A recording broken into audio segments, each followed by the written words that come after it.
I wrote that song because at the time he had Truth Hurts on his label. I wrote that song for Truth Hurts, and I went in to lay it.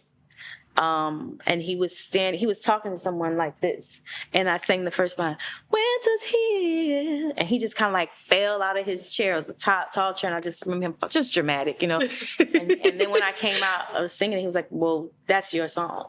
He's like, "That song is yours. Like I can't even hear anybody else singing it." So that's how we got to that point. And then I'd only written, because I start with just verse and hooks. Then I figure out the rest in the studio. And I'd only written a verse and hook, and he's like, "I'm going to get on this record." And that's kind of how we went from there. Wow. So that song was originally for Truth Hurts. Yeah. Yeah, it definitely is your record, though. I mean, I'll take it.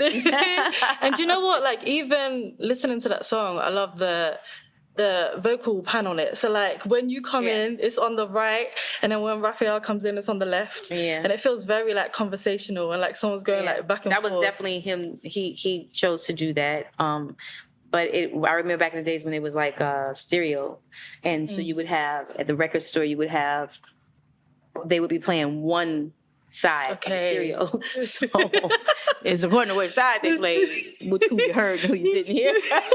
And so sometimes it'd just be the music playing while he was... So like one verse would get cut out. Exactly.